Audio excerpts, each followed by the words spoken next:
19 h, vous regardez Al24 News et merci de nous rejoindre pour cette nouvelle édition. Tout de suite les titres. L'Algérie élue ce mardi à New York par l'Assemblée générale de l'ONU comme membre non permanent au Conseil de sécurité pour la période 2024-2025. Elle entamera son mandat le 1er janvier prochain.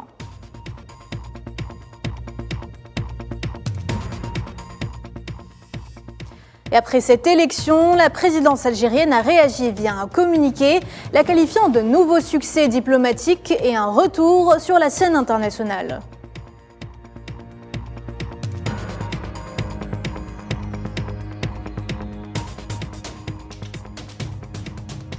Situation sécuritaire au Nigeria dans le rouge, plusieurs soldats tués dans une attaque suicide revendiquée par une branche terroriste ouest-africaine.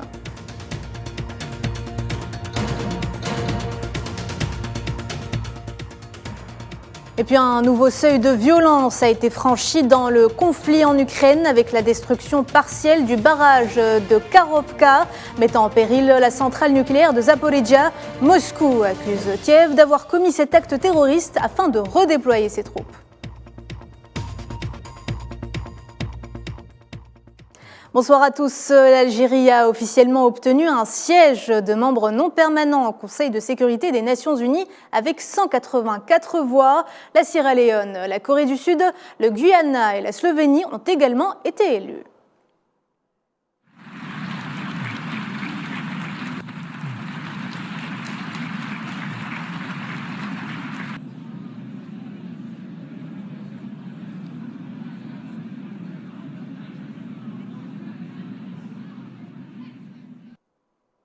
Le président algérien Abdelmadjid Tebboune a à cette occasion témoigné son appréciation dans un communiqué de la présidence, ajoutant que ce succès diplomatique confirme clairement le retour de la nouvelle Algérie sur la scène internationale et appuie sa vision et son approche de maintenir la paix et la sécurité dans le monde sur la base de la coexistence pacifique, du règlement pacifique des différends et de la non-ingérence.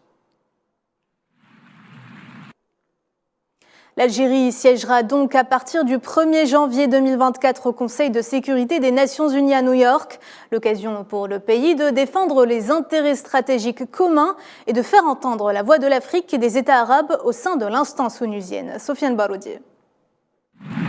Algeria 184.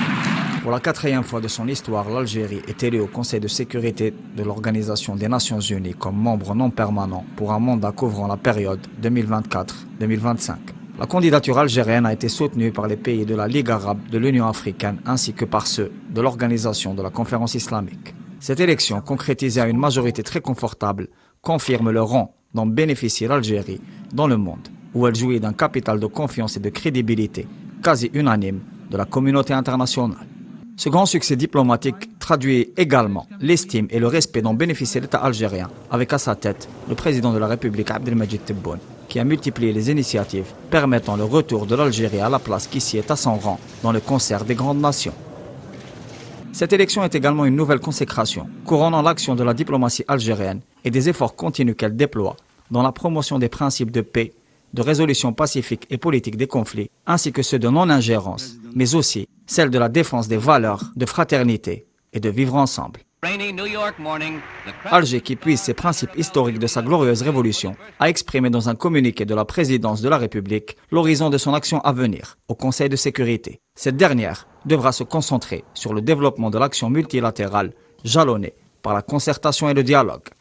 Le renforcement des principes de non-alignement et le renforcement de la participation des femmes et de la jeunesse dans les mécanismes internationaux, dans un esprit inclusif, est également au programme. La poursuite des efforts pour soutenir la sécurité et la stabilité via la lutte contre le fléau terroriste fait partie des priorités. L'Algérie se consacrera également dans le cadre de sa participation à la prise de décision internationale, à la défense des intérêts stratégiques communs, ainsi qu'à faire entendre la voix des États arabes et africains dans les différents dossiers compris dans le champ de compétences du Conseil de sécurité de l'Organisation des Nations Unies. Pour rappel, l'Algérie a été également élue en octobre dernier en tant que membre au sein du Conseil des droits de l'homme des Nations Unies, où elle exerce un mandat de 3 ans. Le ministre algérien des Affaires étrangères a nommé ce mardi Lounes Moukarman comme nouveau secrétaire général du ministère pour succéder à Amr Bellani, qui a été nommé ambassadeur d'Algérie en Turquie. Ahmed Attaf a à cette occasion souligné la nécessité d'assurer la préservation des intérêts algériens, d'autant plus que l'Algérie est devenue membre non permanent du Conseil de sécurité des Nations Unies. Sahara occidental, le mutisme et l'inaction de la communauté internationale face aux violations grandissantes de l'occupant marocain dans les territoires sahraouis occupés, dénoncés par la présidente de l'instance sahraoui contre l'occupation marocaine Aminatou Haïdar. Dans un entretien accordé à la fondation suédoise Right Livelihood, la militante sahraoui a souligné les conséquences de ce silence. Naila Hamouda. Vivant dans la brutalité et la barbarie du régime marocain, Aminatou Haïdar, la présidente de l'instance sahraoui contre l'occupation marocaine, sort de son silence et dénonce l'escalade des violations graves de l'occupant marocain contre les Sahraouis désarmés, interpellant la communauté internationale, en particulier les Nations Unies, sur son mutisme et son inaction honteuse dans le respect de ses obligations d'appliquer le référendum sur l'autodétermination. Pour ceux d'entre nous qui vivent sous occupation marocaine dans les zones occupées, la situation empire. En ce moment, je parle de chez moi et la police est à l'extérieur. Mais mon cas n'est pas unique. Tous les militants et activistes sont assiégés par la police. Et bien sûr, ceci afin d'empêcher toute forme de protestation. Tout cela se passe dans le silence le plus total des organisations internationales. Face aux exactions répétées de l'occupant marocain contre les citoyens sahraouis, la figure de proue du combat sahraoui pour l'indépendance plaide pour une lutte pacifique. En tant que militante des droits de l'homme, je plaide pour une lutte pacifique. Je suis pleinement consciente que je peux faire face à des conséquences importantes. Mais je comprends également que la condamnation la plus sévère serait de garder le silence et d'accepter que mon peuple se résigne à l'injustice. Pour ce qui est de la symbolique du 50e anniversaire du déclenchement de la lutte armée sahraoui et de la création du Front Polisario, Aminatou Haïdar a indiqué que ces 50 ans ont été certes marqués par la perte de beaucoup de martyrs sahraouis dans le champ d'honneur, mais ont été aussi synonymes de beaucoup d'acquis et de succès pour la cause sahraoui. Dossier malien, le président de l'Union africaine et actuel président des Comores, Azali Assoumani, a déclaré soutenir toute décision de l'autorité de transition. Selon son conseiller diplomatique, le président en exercice de l'Union africaine effectuera une visite au Mali après le référendum constitutionnel prévu le 18 juin prochain afin d'encourager les autorités maliennes ainsi que le peuple dans la nouvelle dynamique enclenchée dans le pays. Au Niger, impressionnantes opérations sécuritaires dans l'ouest et le nord du pays. Au moins 7 terroristes ont été tués, 20 autres interpellés et 46 armes ont été saisies, de même que des munitions de divers calibres ainsi que 3 véhicules au cours de plusieurs opérations menées cette semaine par les forces armées nigériennes. Et je vous le disais en titre, plusieurs soldats nigériens ont été tués dans une attaque suicide revendiquée par une branche terroriste ouest-africaine, due au cours d'intenses combats dans le nord-est du Nigeria. La police kenyane a tiré ce mardi des gaz lacrymogènes et arrêté 11 manifestants lors d'une marche à Nairobi contre un projet de loi de finances qui instaure de nombreuses nouvelles taxes, notamment sur les carburants, les produits de beauté et les crypto-monnaies. Le texte doit être discuté cette semaine au Parlement.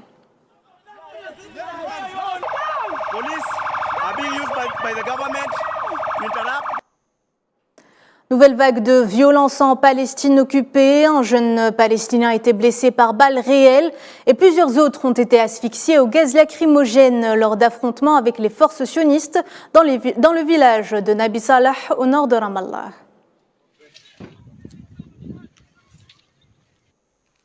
Des centaines de Palestiniens ont également assisté ce mardi aux funérailles de Mohamed El-Tamimi, 3 ans, lâchement assassiné d'une balle dans la tête par les soldats sionistes dans le village de Nabi Salah à Ramallah. Le nombre d'enfants tués par les balles de l'armée d'occupation depuis le début de cette année s'élève à 28.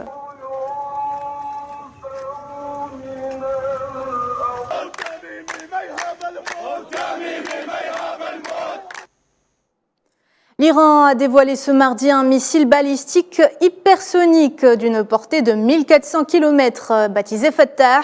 Le projectile est présenté comme la dernière réalisation de la force aérospatiale des gardiens de la Révolution. Le missile a été mis en avant au cours d'une cérémonie en présence du président Raisi, qui a salué une nouvelle arme qui rendra le pays plus fort.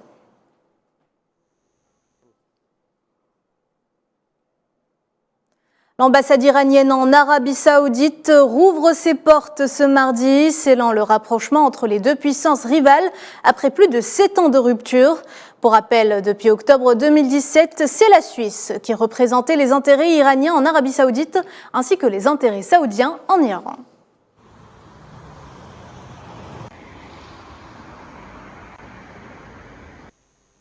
Dans le dossier ukrainien, explosion du barrage hydroélectrique de Kakhovka. Le ministre russe de la Défense déclare que Kiev est responsable de cette destruction, ajoutant que ce sabotage, étant un acte prémédité, vise à empêcher les actions offensives de l'armée russe sur cette partie du front.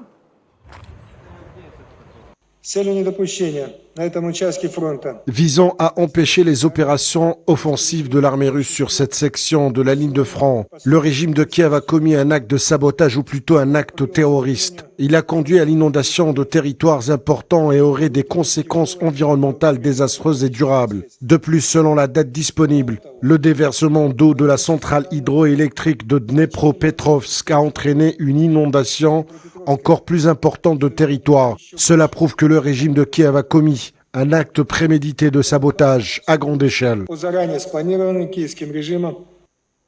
Dans le même dossier, le secrétaire général de l'OTAN, Jens Stoltenberg, s'est dit scandalisé par l'attaque contre le barrage hydroélectrique de Kakhovka en Ukraine. Il déclare que la destruction du barrage est un acte scandaleux qui met en danger des milliers de civils et cause de graves dommages à l'environnement.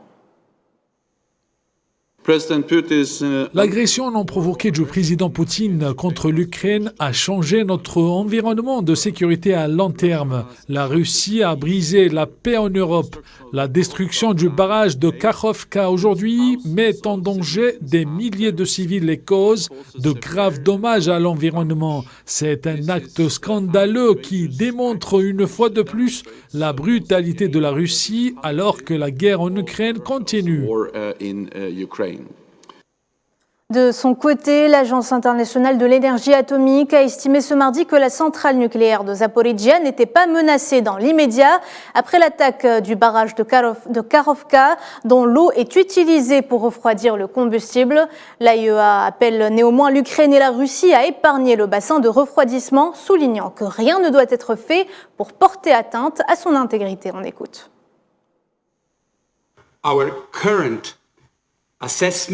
Notre évaluation actuelle est qu'il n'y a pas de risque immédiat pour la sécurité de la centrale. Nous suivons cela à la minute. Comme vous pouvez l'imaginer, le personnel de l'AIEA sur le site a été informé que les dommages au barrage de Nova Kakhovka conduisent à une réduction d'environ 5 cm par heure de la hauteur du réservoir. L'équipe continue de surveiller ce taux de toutes les autres questions sur le site. La conduite principale d'eau de refroidissement est alimentée à partir du réservoir et pompée par des canaux à proximité de la centrale thermique. On estime que l'eau par cette route devrait durer quelques jours. Le taux peut diminuer à mesure que l'eau baisse. It is estimated that the water through this route should last for a few days. Le ministre de la Défense russe a annoncé ce mardi la mort de 71 soldats dans les opérations destinées à repousser des attaques ukrainiennes sur tout le front ces 3 derniers jours. Plus de 200 soldats ont également été blessés. В течение 3 суток украинский режим предпринял давно обещанное наступление. En 3 jours, le régime ukrainien a lancé une offensive promise de longue date dans divers secteurs du front, concentrant une grande quantité d'équipements et de main-d'œuvre à cette fin. Malheureusement, pas sans perte. Au total, 71 militaires ont été tués et 210 ont été blessés dans les forces engagées pour repousser l'attaque d'ennemis 19 chars, 9 véhicules de combat d'infanterie, 2 véhicules et 9 canons ont été frappés.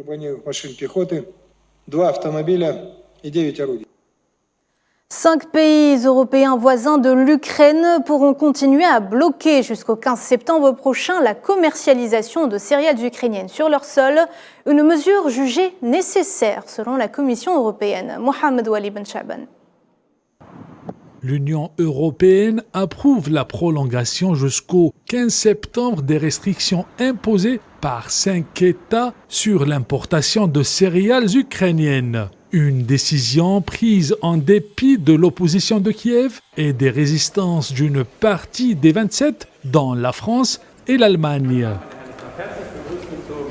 La surabondance de céréales dans des pays voisins de l'Ukraine a entraîné une chute drastique des prix, mettant en péril certains agriculteurs locaux. L'accord conclu leur permettait de bloquer temporairement la commercialisation des céréales ukrainiennes sur leur sol à condition qu'ils n'empêchent pas leur transit vers d'autres pays.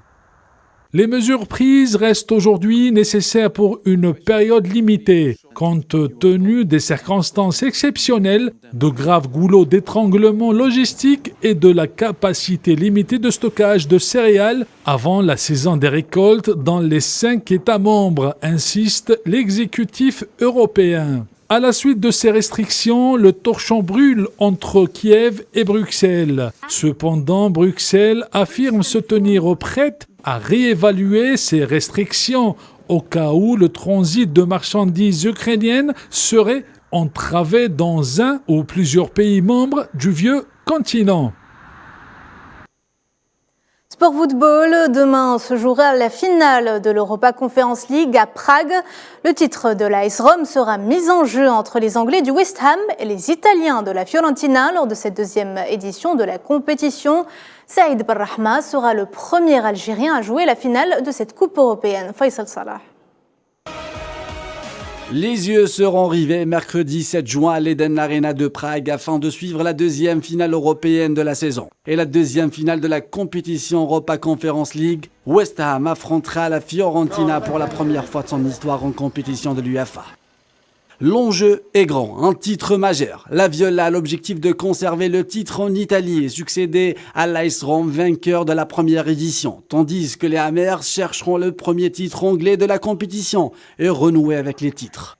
Les protégés de David Moyes sont les premiers à marquer le maximum de points dans un groupe de l'UEFA Europa Conference League en remportant les 6 matchs. La Fiorentina, meilleure attaque de la compétition avec 37 buts, affronte l'invaincu West Ham lors de la finale. Le seul trophée européen de la Fiorentina à ce jour est la Coupe des vainqueurs de Coupe d'Europe de la saison 1960-1961 lorsqu'elle a battu les Rangers 4-1 au total dans une finale à 2 manches.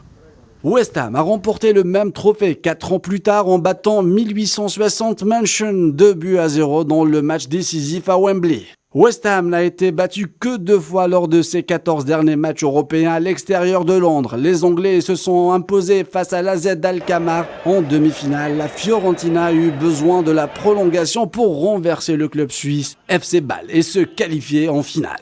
À Florence, les Viola posent cette question. Lequel des attaquants débutera le match? Jovic qui a inscrit 13 buts ou Cabral, l'homme à 17 buts? Gonzalez Nicolas, l'Argentin, lui, reste une valeur sûre. Auteur de 14 buts cette saison avec la Viola.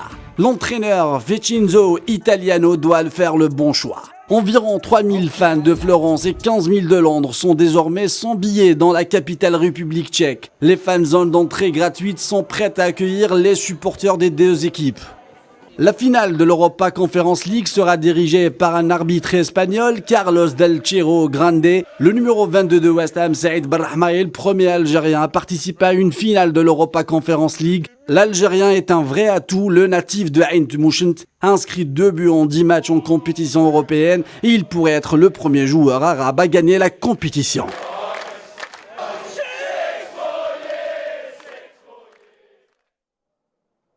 Voilà, c'est la fin de ce journal. Merci de l'avoir suivi. À demain.